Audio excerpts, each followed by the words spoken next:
Hey guys, and welcome back to another video. So this time it's going to be the response video to my top 5 Warlords of Draenor features video, and honestly, look, this isn't going to be, all top 5 features and stuff like that. People actually said some really interesting things, including pirate ships, so I think that overall, pretty decent video, but it's definitely going to be a little bit more kind of just chilled out, slow and relaxed, because honestly, it's 10 PM, and I'm damn tired.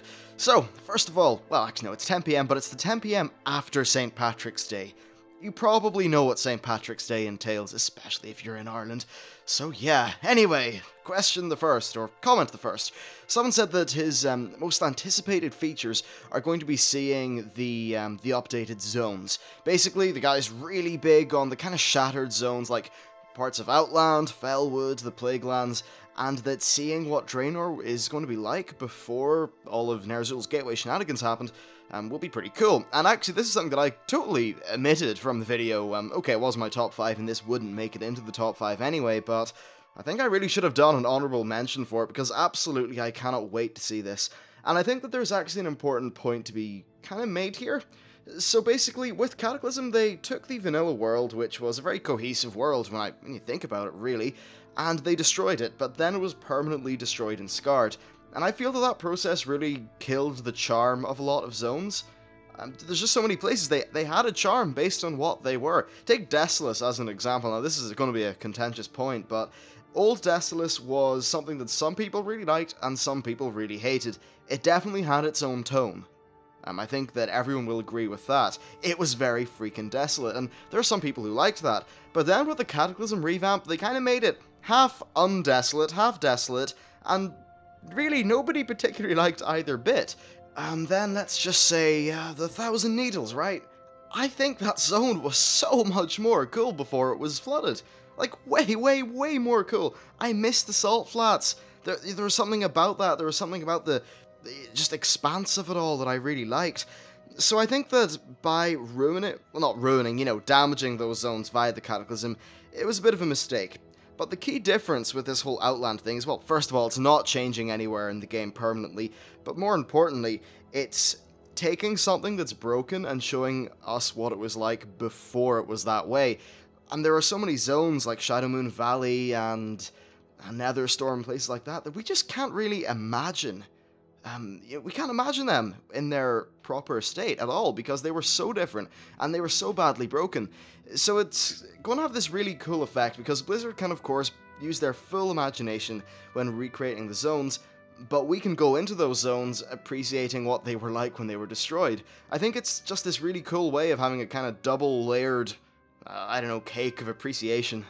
That's not even a fucking sentence, but look, it'll do.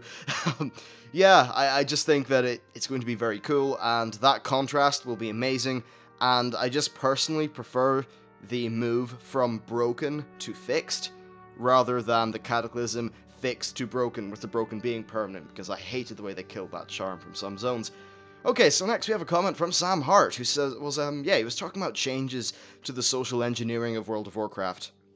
And he said that Blizzard are going to try to incentivize groups to basically stick together for more than one instance at a time, so that you can actually make friends via the queue. And obviously, since all the cross-realm stuff will be going on, they can be real friendships in-game which can cross realms and that kind of thing.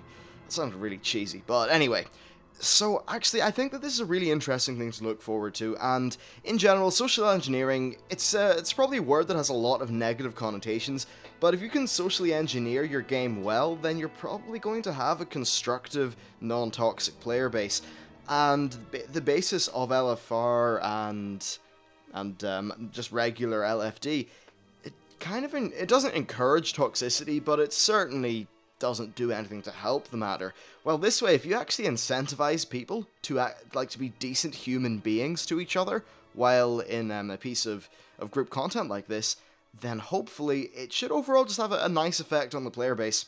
Another thing that is worth mentioning as well is that since heroic dungeons will be harder but still random, it should encourage people even more to stick together. And I think the way that they're doing this is, I think it's like every dungeon you finish, you get is it a buff to something from the next one? I don't think it's stat buff, but more like a reward one. I'm not particularly sure, but that would be one way to do it, certainly. Anyway, I think it's a really good combination, you know, putting in these incentives and then making the content a little bit harder so that people just kind of gel more, and I think that could be really important. So hopefully we get some nice stuff happening. And then, of course, with LFR perhaps being made a little bit more touristish in its kind of design, that should perhaps lend to it being a little bit less toxic, because sure, it's still the throwaway thing that it is right now, but, well, if people aren't dying all the time and bosses are scaling to, like, match the amount of people that are there, it should be okay. It should be certainly a lot better and a lot more doable in terms of just, you know, feasibility, because it can be extremely annoying to get through LFR these days.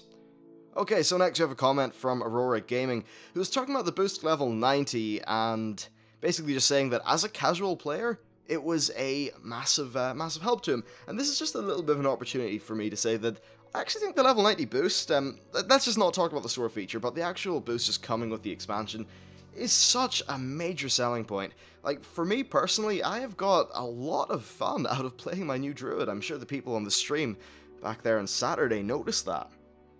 I mean, it really was. It was a shit ton of fun. I won't lie, it was great getting to try out these new classes, and it will mean that anyone coming back to WoW is just going to be have an instant in to the new expansion, which is very good.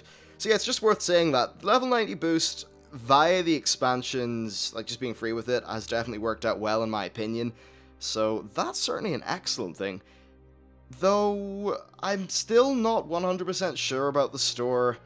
I mean, I'm happy enough with how they've chosen the pricing, and I don't think that it devalues leveling that much, because it certainly is rather pricey. I mean, hell, here in the UK, $66 is the equivalent price, so we certainly pay the cost for it. And then next, Aurora Gaming had another great point, actually. He said that just Mists of Pandaria focused a lot more on the sort of peaceful side of the game and some of the more whimsical things. But I think his important point here is that the natives of Pandaria were friendly to us, at least the dominant species on the continent, and he wants to go back to a land where the natives are mad at us and want to kill us. Bloody right. I'm amazed that I never realized that, or that just never really clicked with me. Because sure, we've always had the Kalawak and the Tonka, and you know, those little smaller races aren't that important, that were friends and just kind of helped us in. But here we had the Hojin and the Jinyu or whatever who were friends to us. Then we had the other dudes, the pandas. Who else? We had them who were friends to us, and overall it was definitely kind of friendly. And I suppose what Blizzard wanted to do is invoke this feeling of us going to a foreign culture and exploring it. But I think that really in World of Warcraft, one of the more appealing things about the game is going into a harsh land where everything wants to murder you, and you murdering it back, getting lots of gear, and being a bit of a badass. I think that Warlords of Draenor is, from a narrative perspective, going to facilitate that need far better than Mists of Pandaria really ever could. So yeah, overall, very happy with that, and thank you for bringing up the point, because it's definitely worth mentioning and repeating to everyone in this video. Next we have a interesting comment from Bruno JMR, and this is nothing to do with Warlords of Draenor, but damn, I like it. Well, I guess it's kind of to do with Warlords of Draenor. Basically had an idea that is kind of similar to Garrisons, but in, say, a South Seas-based expansion, players could have boats, and your boat could evolve into a larger ship, you could have a crew, you could sail the seas, and he essentially said that in his head they would work like Garrisons do in Warlords by having upgrade levels for the ship, like new sails, better artillery, larger husks, and I think that maybe hull? Or tusks. I mean, you could put tusks in your ship and ram things, that'd be cool. And then, of course, the crew itself of the ship would be like followers. And then he also was talking about missions. Like, you could have missions like, say, fighting pirates, or even doing a bit of piracy yourself, exploring, bounty hunting, treasure searching, all that kind of stuff. And I just think that's a really fun idea, and Blizzard could definitely run the risk of it being a little bit too whimsical, and, you know, haha, lol, pirates, etc. But honestly, I think it would be really fun. You know, having your own ship, being able to deck it out, being able to customize your ship, more importantly. Plus, think of all the different kinds of ships we have in the game. We have the Northrend style icebreakers, we've got the Night Elf ships, I don't know if, we got those like Iron Horde style ships, we've got the new Alliance style ships. There's so much there. And they can just make some new ship models, and yeah, like what a great way of doing things. Because if we were moving from island to island, then I suppose a ship would would make sense. Now, of course, there are actual gameplay concerns about this. For an example, how would they make a ship feel good, going from island to island? Do you go into your ship and take manual control? I'm not too sure that would turn out too well. You know, do you go to the captain of your ship, which, okay, not the captain, like the first mate or something, and tell him to take you to a place? I'm not too sure how they do it, and I'm not too sure if they can make that feel great. But if there if there was to be a South Seas expansion, I would be completely cool with the garrison equivalent being a boat. That said, another thing that I would be completely cool with, and it's still pirate related, is that, like, not a pirate cove, but let's see, if you've ever played Assassin's Creed 4, Black Flag, or really any sort of, Golden Age of Piracy based thing, you have those, like, pirate coves and pirate villages and things like that that are kind of bolted into, like, little coves and inlets and things. I think that would be kind of cool as a garrison equivalent, though maybe that's just the little idealist part of me, because now that I think about it, there is something that's slightly epic about having a large fortress with walls and, barracks and things like that, so perhaps a wee shanty pirate cove wouldn't work too well. Still, I suppose there probably is some way that they could work ships into a South Seas expansion. Okay, so next we have a comment from Reese Burton, who said, in regards to PvP, do I think it would be cool if they added a King of the Hill type mode? He said that he thinks this could be a good option for another PvP map, and even for scenarios in PvE.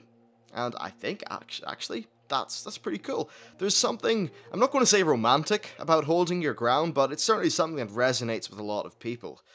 And I think that usually works quite well in some multiplayer modes. Now, it doesn't really work too well, in my opinion, in, say, things like Call of Duty, where you can be instantly killed.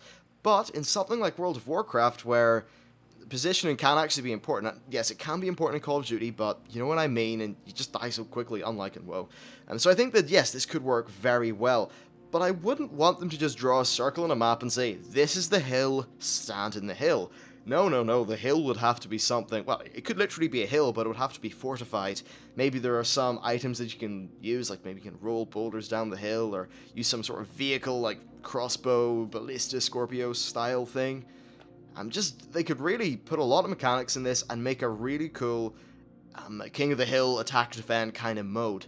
I'm not too sure how well this would work in terms of balance, of course, and I'm not too sure how they'd even outsay them, the defender's advantage, but it could be interesting.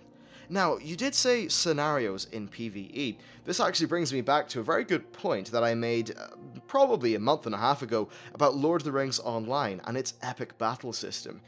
I'm not too sure exactly what epic battles are, but they seem to be akin to raids.